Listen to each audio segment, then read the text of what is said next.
ઉપર દાદાને કીધું, મેં દાદા તમારે છે ને આમ જો દિલ ખોલીને દાંત કાઢો, દિલ ખોલીને. મને કે હવે છાનો રે. મેં કેમ? મને કે તારા પ્રોગ્રામમાં હું જોઉં છું કે બધા મોઢું ખોલીને દાંત કાઢે, દિલ ખોલીને કેમ દાંત કાઢે? કે બધા મોઢું ખોલીને દાંત કાઢે. જો કેવા બધા સરસ મજાનું મોઢું ખોલીને દાંત કાઢે.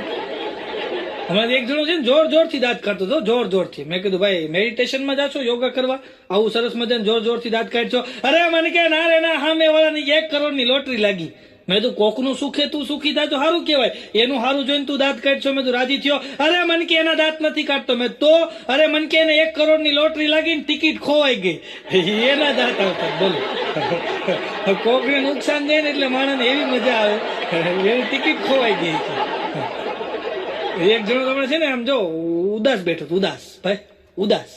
એટલે હું એની પાસે ગયો. મેં શું થયું? અરે મને કે ભાઈ વાત જવા દો ને, કે મહિના પહેલા એ કે મારા કાકા ગુજરી ગયા. મેં તો એટલે ઉદાસ. મને કે ના રે ના, મારા કાકા ગુજરી ગયા ને એ કે એને 15 લાખ રૂપિયાની એફડી કરાવેલી હતી કે એને આગળ પાછળ કોઈ હતું નહીં કે, તો એનો વારસદાર હું જ થયો કે, તો એ 15 લાખ રૂપિયા કે આપણે આવ્યા છે. તમે એમાં ઉદાસ કાં બેઠો? અરે મને કે 15 દી પહેલા કે છે ને કે મારા મામા ગુજરી ગયા, એને કે આગળ પાછળ કોઈ નહોતું કે. એટલે કે એને શું કર્યું કે એની પાસે કે જે 4 વ્હીલ હતી ને કે એ ગુજરી ગયા ને તો મને આપતા ગયા હતા કે ભાઈ હું હવે રહું ન રહું, આ 4 વ્હીલ તારી. અને એ ગુજરી ગયા કે હવે એ કે મારે છે ને કે મારા ફઈબા છે કે એને આગળ પાછળ કાંઈ છે નહીં કે, અને એને ફ્લેટ છે કે, અને એ જાવું ત્યાં છે પણ જાતા નથી કે. જાય મને ફ્લેટ દેતા જાય, મફતનું લઈ લેવું. હમણાં એક જણો તો એટલો બધો લોભિયો. લોભિયાનો આમ જો લોભિયાનો એવો લોભિયો. અને ભાઈ લોભિયો ને પાછો બીમાર પડ્યો. ઓછા પડે એ બીમાર, પણ એ બીમાર પડ્યો ને ખાટલે હૂતો તો કે મોટો દીકરો ક્યાં છે? એ કે દુકાને ગયો. નાનો ક્યાં છે? એ કે ઓફિસે ગયો. મોટાની વહુ ક્યાં છે? એ કે રહોડામાં છે. નાનાની વહુ ક્યાં છે? એ કે માર્કેટમાં ગઈ. છોકરા ક્યાં છે? એ કે છોકરા બે ટ્યુશનમાં ગયા. એ કે અંદર રૂમમાં કોણ છે? એ કે કોઈ નથી ને પંખા ટ્યુબલાઇટ ને બધું ચાલુ. મરી ગયો, બોલો. પંખો ચાલુ થઈ ગયો, આ ઠરી ગયો. હમણાં એક જણો મને મળ્યો. મને કે નવસાદભાઈ એક વાત કહું. મેં કીધું એક નહીં બે કે ને. મને કે આમ જોઈ કે હું છે ને કે આમ મનોજભાઈ કેમ વિડીયો બનાવે કે, હા તો એ કે મેં કે મારો વિડીયો બનાવી અને મેં કે આમ જો યુટ્યુબમાં અને ફેસબુકમાં ચડાવ્યો ને એટલો વાયરલ થયો કે મને સપનું આવ્યું હતું એમ કહેતો હતો. એ કે મારા સપનાની અંદર મારો વિડીયો એટલો વાયરલ થયો એ વિડીયો ઠેઠ અમેરિકા સુધી પૂગી ગયો. અને અમેરિકાના માણસો પ્રેસિડેન્ટને મને ત્યાં બોલાવ્યો હોય કે અમેરિકાના પ્રેસિડેન્ટને મને બોલાવ્યો અને એ વિડીયો મારો એટલો વાયરલ થયો, એટલો હું એમાંથી ફેમસ થઈ ગયો હતો. તો કે હું ને અમેરિકાના પ્રેસિડેન્ટ બે કે આમ જો કે આમ અમેરિકાની બજારમાં ફરવા નીકળ્યા ને તો અમેરિકન લોકો મને પૂછતા હતા કે હે જેન્ટલમેન, આ તમારે યાર માણસ છે એ કોણ છે? હા વાયરલ કરજો તમે થાય તો. હમણાં એક જગ્યાએ બોર્ડ માર્યું હતું કે નોકરી માટે મળો, તરત ને તરત જોઈનિંગ કરી લેવામાં આવશે, 50,000 સ્ટાર્ટિંગ પગાર. 50,000 પગારમાં કોઈ મૂકે? હા તો ત્યાં તો લાઈન લાગી ભાઈ. ત્યાં અંદર એક જણો ગયો, એ કે નોકરી માટે મળો 50,000 પગાર. તમે બોર્ડ માર્યું છે કે હા આવતા રહ્યો, 50,000 પગાર કે આવતા રહ્યો, ખાલી કે નાનો એવો કોર્સ કરવાનો છે કે અહીં ઉભા રહી જાઓ અને હું તમને જેમ બોલું ને એ તમે બોલવા માંડો કે. તો ઓલા ભાઈ કે બોલો શું બોલવાનું? એ કે બોલો જો દે ઉસકા ભી ભલા જો ના દે ઉસકા ભી ભલા. તો ઓલો કે જો દે ઉસકા ભી ભલા જો ના દે ઉસકા ભી ભલા. એ કે તમને આવડી ગયું છે, આ લ્યો જોઈનિંગ કીટ. એમ કરીને એક કટોરો આપ્યો. એ કે આ જોઈનિંગ કીટ છે તમારી, અને અહીંયા બાજુમાં કે 4 રસ્તા રહ્યા ને ખૂણા ઉપર બેસી જાવ કે તમારે એટલું જ ગાવાનું જો દે ઉસકા ભી ભલા. 50,000 પગારનો માણસો ભાડે આવી ઓફિસ ખોલી દે. બોલો હમણાં એક જણું તો આવી રીતના રોડ ઉપર ઉભો હતો ને તો લખો નીકળ્યો ત્યાંથી. તો જરાક ગાડી અડી ગઈ ને તો ઓલા માથાકૂટ થઈ ગઈ. તો ઓલો કે અત્યારે હું ઇમરજન્સીમાં છું કે મારે કામ છે, ઇમરજન્સીમાં ટિકિટ બનાવવા જ આવી છે, બાકી કે આમ જો કાલ સવારમાં 5 વાગે કે તને મારું નહીં તો કે મને કહેજે કે તને મારું. ત્યાં તો લખો મીઠો દાંત કાઢવા. મેં લખા દાંત હું કામ કાઢશો? ઓલો તને 5 વાગે સવારમાં મારવાનો છે. એ કે એ હું મારતો હતો, સવાર 9 વાગે તો હું ઉઠું છું.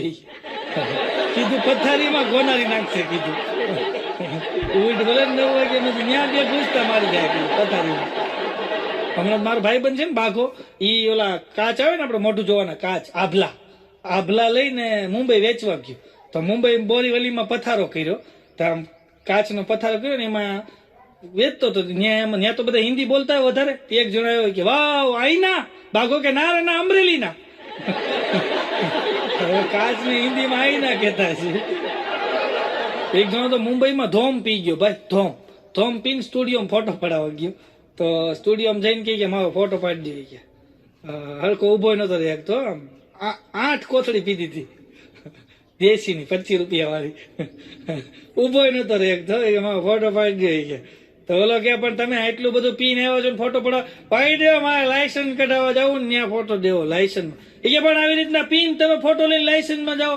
એ કે તને ખબર ન પડે કે હું આ પીન લાયસન્સ નો ફોટો પડાવવા એટલે આવ્યો છું કે હું પીધું છે ને તું મારો ફોટો પાડ ને એટલે મારું મોઢું કેવું આવે પીધેલા જેવું આવે ને પછી લાયસન્સમાં આવે કે કદાચ કે હું ગાડી લઈને નીકળું મેં પીધેલો હોય, પોલીસ વાળા મને પકડે ને મારું લાયસન્સ જોવે તો મારો ફોટો જોવે ને મારા મોઢા સામું જોવે ને એટલે સમજી જાય કે આનું મોઢું જ આવું છે. મને જવા દે. એક જો તમારે 2 વ્હીલ લઈને નીકળ્યો ને, 2 વ્હીલ લઈને નીકળ્યો તો ઉભો રાખ્યો, ગાય ઉભી રાખ ગાડી, દારૂ પીધો છે ને? ઓલો કે ના રે ના છે સાહેબ કોઈ દી દારૂ નથી પીધો.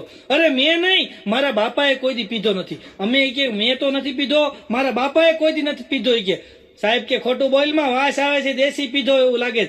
લોકો સાહેબ તમે મારી વાત માનો, મેં નથી પીધો, મારા બાપાએ કોઈ દી નથી પીધો, પણ મારા દાદા છે ને દેશીની પોટલીઓ બહુ પીતા. કે એક દીમાં 8 પી જતા. કે એની વાસ હજી આવે. બોલો અમુક ને 3 પેઢી સુધી વાસ નથી જતી. એક જણ આમ ગાડી લઈને નીકળ્યો ને તો પોલીસ વાળા સાહેબ ઉભો રહે કે ગાય ઉભો રહે, આ હેલ્મેટ વગર ક્યાં જાશો? એ કે સાહેબ આગળ જાઓ, હેલ્મેટ લેવા જ જાઉં છું. હેલ્મેટ વગર હેલ્મેટ લેવા જાવ. હમણાં એક જગ્યાએ લગ્ન હાલતા હતા ને, હમણાં લગ્ન ગાળો હતો ને ભાઈ, એક જગ્યાએ લગ્ન ની અંદર બરાબર એમ કે લગ્ન પૂરા થઈ ગયા ને પછી સસરા મોટું જબર બોક્સ લઈને આવ્યા હેલ્મેટ નું અને જમાઈને હેલ્મેટ આપ્યું. તો એના જમાઈ રાજા કે સસરા પપ્પા તમે મને હેલ્મેટ કેમ આપ્યું? એ કે સમજીને આપ્યું છે. એ કે તારી ઘરવાળી છે ને એને કરિયાવરમાં એ કે મારી ઘરવાળી એ સ્ટીલ નું વેલણ આપ્યું છે એટલે એને તને હેલ્મેટ સેફટી માટે આપ્યું છે, તું પહેરી રાખજે કે દીકરા. હમણાં એક જણ આમ ગાડી લઈને નીકળ્યો ને સાહેબે તરત જ એને સાઈડમાં લઈ લીધું કે આ સાઈડમાં લેતો આ પીધેલો છે કે આની કાર્યવાહી કરો છે. તો હું ત્યાં ઉભો મેં સાહેબ તમને કેમ ખબર પડી ગઈ કે પીધેલો છે? અરે મને કે મારે પાસે આવીને બોલ્યો કે સાહેબ તમે જોડવા ભાઈ છો હોય કે 2 ભાઈઓ પોલીસમાં છો હોય કે એને કે બબે દેખાય છે બધું છે એટલે કે આને લઈ લ્યો સાહેબ ને આ પીધેલો છે બધું બબે દેખાય છે. હમણાં એક બેન છે ને નેનો લઈને નીકળ્યા ને તો નેનો હાંકતા હતા ને તો એમાં ક્યાંક સેલ નું બોર્ડ વાંચવા ગયા છે. નેનો છે ને ઓડી ની વાંહે ભટકાડી ધાર દઈ, તો ઓડી ની વાંહે ભટકાડી ત્યાં તો ઓડી માંથી એક બેન નીકળ્યા ભાઈ. અને આ નેનો વાળા બેન ને કે મારી વાંહે ભટકાડી કે હાલો મને ખર્ચો આપી દો. ઓલા નેનો વાળા કે ના ના હું શેનો ખર્ચો આપું કે ભૂલ તમારી છે, તમે પેલા બ્રેક મારી દીધી એટલે વાંથી કે ભટકાઈ ગઈ ગાડી. એ બે રકઝક કરતા હતા ને ત્યાં નેનો વાળી એ સીધો એને ઘરવાળાને ફોન કર્યો, હાલો આ મારી નેનો છે ને આપણી ગાડી એ BMW ની વાહે કે ભટકાઈ ગઈ છે અને મગજમારી થઈ છે, તમે આવો કે એ ખર્ચાના પૈસા માંગે. એનો વાર કે હું નહીં આવું, અત્યારે હું મીટિંગમાં છું ને કે તું તારી રીતે પતાવી લે, એવી નાની વાતમાં મારે ધક્કા ન ખાવાનો હોય, તું પતાવી લે કે હું ક્યાં નોકરી કરું ને ક્યાં ભટકાડીને હું અત્યારે નહીં આવું. ફોન કાપી નાખ્યો. અને ઓલી BMW વાળી જે બાઈ હતી ને એને મેડમે એના બોયફ્રેન્ડ ને ફોન કર્યો કે અહીં જલ્દી આવી જાવ ફલાણા ચોક ની અંદર કે મારી વાહે નેનો ગાડી વાળી ભટકાડી છે ને પૈસા નથી દેતી ખર્ચાના. મગજમારી થઈ ગઈ, ઓકે આવું છું, ફોન કાપી નાખ્યો. વાત હવે શરૂ થાય છે, જે નેનો વાળીનો ઘરવાળો હતો ને એ BMW વાળીનો બોયફ્રેન્ડ હતો. હવે આવ્યો ભાઈ, જેવો આવ્યો અને જોયું ને એ એક્સિડન્ટ સાઈડમાં રહી ગયું, બીજું એક્સિડન્ટ ચાલુ થયું ભાઈ. એક જણો મને કહે કે આ ગજબ થઈ ગયો. મેં તો શું થયું? અરે મને કે ગજબ થઈ ગયું કે હું ઘરે આવ્યો ને ત્યાં મારી ઘરવાળી બોલી, જાનુ તમે આવી ગયા, લો પાણી લ્યો, ચા બનાવી દીધી આદુ વાળી, અને કે જાનુ તમે આવી ગયા ને આવું બધું કીધું ને કે આજ હોય ન હોય મારી ઘરવાળી ક્યાંક થઈ ગયું છે, નકર વડકા જ કરતી હોય કે આજે કે આવું પ્રેમથી ત્યાં બાઘો બોલ્યો કે કાંઈ થયું નથી, કે તારી ઘરવાળી છે ને કે આજ શેરીમાં વાત કરતી હતી કે મારી ઓલી ઇલેક્ટ્રિક સ્કૂટી નથી આવી એ લેવી છે કે હવે મારે કે મારા ઘરવાળાને કેવું છે અપાવી દો ને. બાઘો કે 1-2 દિવસમાં ફરમાઈશ આવશે કે તારું તું તૈયાર રાખજે કે બેટરી વાળી ગાડી લેવા પૈસા. તો પછી ભાઈ લઈ આવ્યા, બેટરી વાળી ગાડી લઈ આવ્યા અને લઈ આવ્યા ને પછી બેન શીખતા હતા તો બેન હાકે ના ભાઈ એની વાહે બેહે અને બેન જવા દે હો, જેમ પાકી આવડતી એમ જવા દે લીવર મારી. તે એમાં એક જગ્યાએ વળવાનું હતું ને, તો બેન સીધા વળી જ ગયા. એનો ઘર વાળો કે એમ ન વળાય, સાઈડ લાઈટ બતાવવી પડે, વાહે વાળાને કેવું પડે કે અમારે વળવાનું છે. હા, ને એની ઘરવાળીનો મગજ લ્યો એ કે હું તમને નથી કેતી, હું નરનાને કોઈ નથી કેતી, મારે શું કરું, મારે વાહે વાળાને કહેવાનું કે મારે વળવું છે. નથી કેવું કે જાઓ.